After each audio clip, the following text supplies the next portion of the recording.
It's time for two. Lo que me resulta interesante destacar es la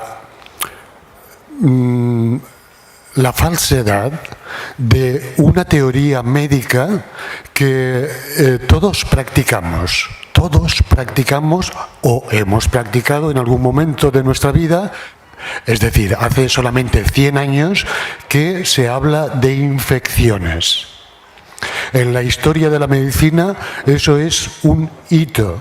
Nunca ha existido la infección como idea de enfermedad en la historia de la medicina, tanto de Occidente, nuestra medicina, como en ninguna otra medicina de ninguna otra tradición. No existe la idea de infección en la medicina china, ni en la medicina ayurvédica hindú, ni en la medicina musulmana, ni en ninguna medicina histórica a la que haya acudido la humanidad entera, ¿no? Entonces, esta teoría de la infección es novedosa. Lleva aproximadamente 100 años entre nosotros. Pero es que resulta que es falsa. Y eso no sería importante si no fuera porque además todos la hemos practicado, la hemos consumido esa teoría falsa de que nuestros gérmenes nos causan enfermedades de las que nos tenemos que proteger por medio de vacunas, por medio de antibióticos, por medio de antisépticos, por medio de medicación, que ya vamos a analizar que toda esa medicación tiene un origen industrial. Como todos vosotros sabéis, el microscopio, ese aparatito por el cual descubrimos que había seres más allá de lo que veíamos, que había seres vivientes en las aguas, en las plantas, etcétera, pues ese aparato, el microscopio, se empezó a utilizar en medicina aproximadamente a mitad del siglo XIX, en 1850, 55, etcétera, ¿no? Eso lo sabéis. Y fue entonces cuando los médicos, por primera vez, empezaron a ver que había una serie de seres en nuestra piel, en nuestros jugos gástricos, en nuestra saliva, unos seres que hasta entonces habían sido invisibles. En el momento en que aparecen esos seres invisibles, la comunidad de científicos de la época y de médicos y de biólogos se dividió curiosamente en dos tipos de opiniones. Unos, la primera vez que veían los microbios, como si hubiéramos extraterrestres, pareció que no tenían duda de que eran agresivos. Todavía eran las primeras veces que les veíamos, pero a un sector de médicos y de industriales, ya veremos la relación que había, digamos que a las primeras de cambio, sin tener experiencia ninguna, empezaron a decir, no, eso que acabamos de ver y que no veíamos, son agresivos y nos tenemos que defender de ellos. Otro grupo de médicos y de científicos que en aquel tiempo, aunque vosotros no lo sepáis, yo os lo digo y lo podéis comprobar simplemente retrocediendo en la historia a través de internet, etcétera, veréis que la mayoría de los médicos de entonces pensaron de una forma más lógica. Pensaron que si el microscopio los había hecho evidentes, eso no significaba que los había creado. Estaban ahí desde siempre. Simplemente que todavía no se había inventado el microscopio y cuando lo vieron, están ahí. Y esos que ya digo, entonces era la mayoría de médicos, que es un poco la situación contraria ahora, tuvieron, digamos, un pensamiento un poco más lógico. Pensaron, bueno, pues estos bichitos que acabamos de descubrir viven con nosotros desde siempre y posiblemente, no lo sabemos todavía, pero incluso es posible que cumplan alguna función biológica que desconocemos. El padre de la teoría de la infección y que encabezaba ese grupo de científicos que presentaron a los microbios como agresivos, el famosísimo doctor Pasteur, quizá vosotros no lo sabéis, era doctor, pero no era doctor en medicina, era doctor en química y nunca fue médico. Y además, ya incluso antes de ser el padre de la teoría de la infección, ya se dedicaba a la industria química, concretamente se dedicaba a la fabricación de vinos y de licores. Y fue ahí donde, estudiando las levaduras, pues empezó a hacer sus primeros pinitos en microbiología. Es verdad que enseguida aparecieron médicos como Robert Koch, como Neisser, etcétera, que empezaron a descubrir bichitos. Claro, digamos que el campo era nuevo. Todo el que tenía un microscopio podía ver bichitos que no se habían visto nunca. Y empezaron ese grupo de científicos industriales que todos ellos, una vez descubrían el bichito en cuestión, lo patentaban y todo lo que se hacía luego alrededor del bichito, pues les producía beneficios económicos al científico, a quien lo había patentado, etcétera. Es decir, toda esa gran industria que ahora es toda una realidad, nacía entonces. Pero en ese tiempo, esto no lo rememoro a la historia mucho, pero quiero que sepáis que la inmensa mayoría de médicos y catedráticos de la época, incluido nuestro premio Nobel Santiago Ramón y Cajal, por ejemplo, estaban en contra de la teoría de la infección que se estaba imponiendo. Y decían lo que os he dicho antes, que bueno, esos bichos, primero, si son agresivos habrá que demostrarlo porque no lo sabemos. Y es posible que incluso sean benéficos. Pero, repito, en ese tiempo no se sabía.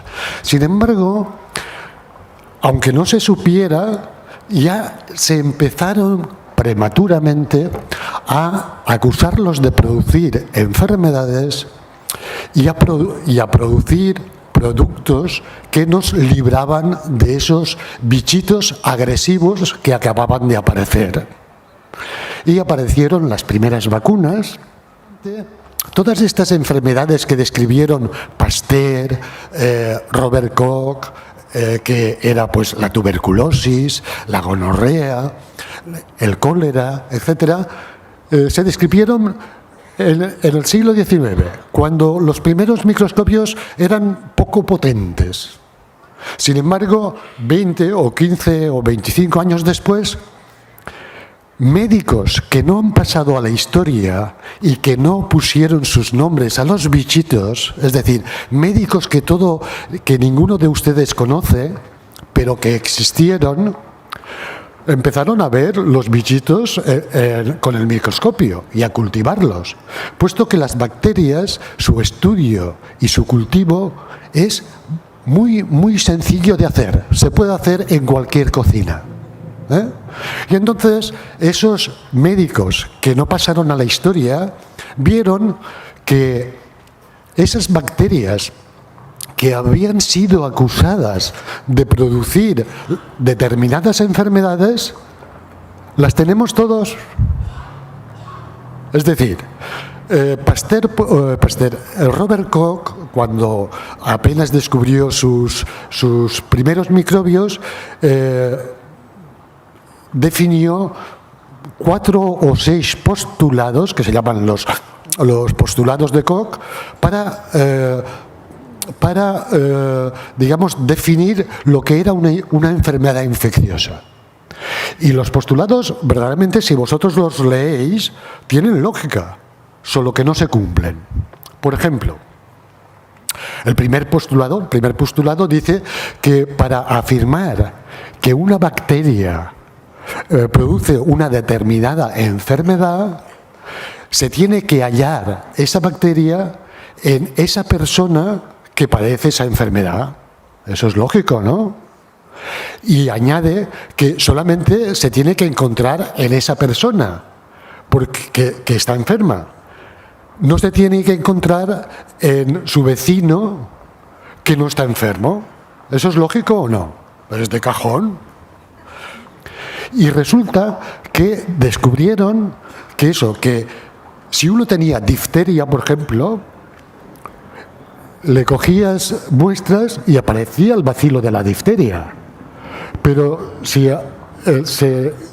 cogías muestras de alguien que no la tenía, también aparecía el bacilo de la difteria.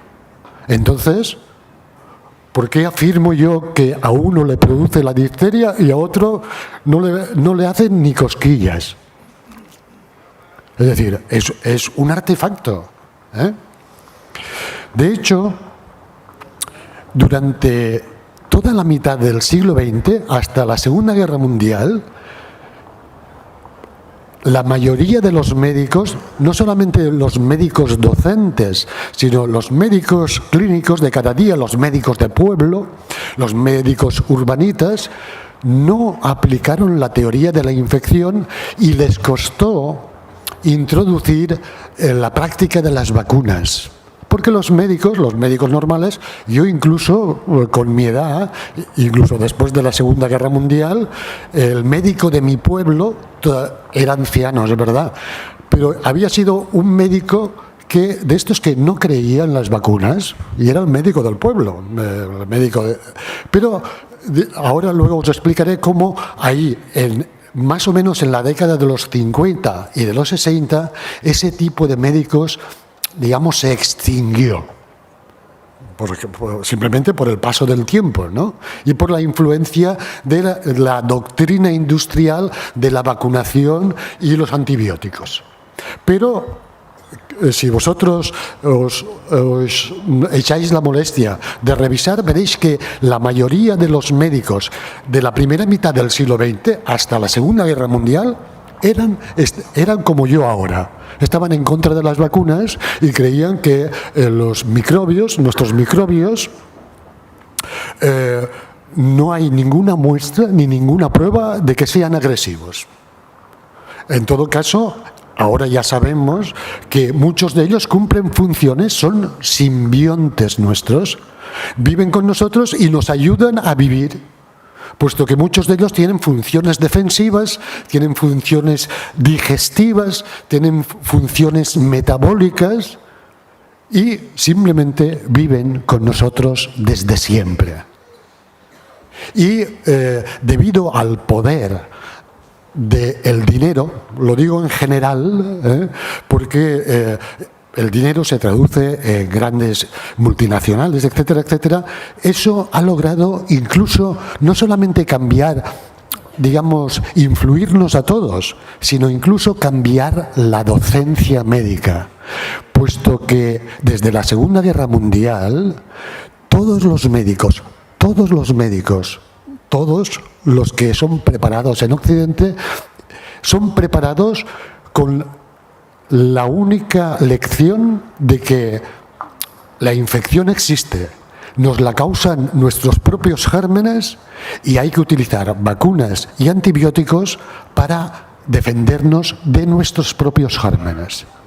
No, en Occidente, en todo el primer mundo, no existe otra opción didáctica para los médicos. Eso explica que la inmensa mayoría de los médicos sean partidarios, o sea, primero que se crean la teoría de la infección y que sean partidarios tanto de las vacunas como de los antibióticos y antisépticos, etcétera, etcétera. ¿Por qué no los estudiantes de medicina actuales, por qué no se les explica esto que os estoy explicando a vosotros? A mí a mí, como estudiante, en los años 70, no se me dijo ni una palabra de esta controversia que había habido entre médicos hasta la Segunda Guerra Mundial. Simplemente a mí y a todos los aprendices de médico desde entonces para ahora, nos hablaron de lo fabuloso que fue Pasteur y de lo inteligente que fue descubriendo, simplemente por mirar por un microscopio, fue muy inteligente de decir que aquello producía. Nos cuentan la historia de Robert Koch y de Neisser y la historia de la peste y la historia de la tuberculosis, etcétera. Pero resulta que una controversia entre médicos que duró hasta la Segunda Guerra Mundial, yo me he enterado varios años después de ser médico y de recetar vacunas, de recetar antibióticos, etc. ¿A quién no le interesa que esto se sepa? It's time for two. It's time for two. It's time for two. It's time for two.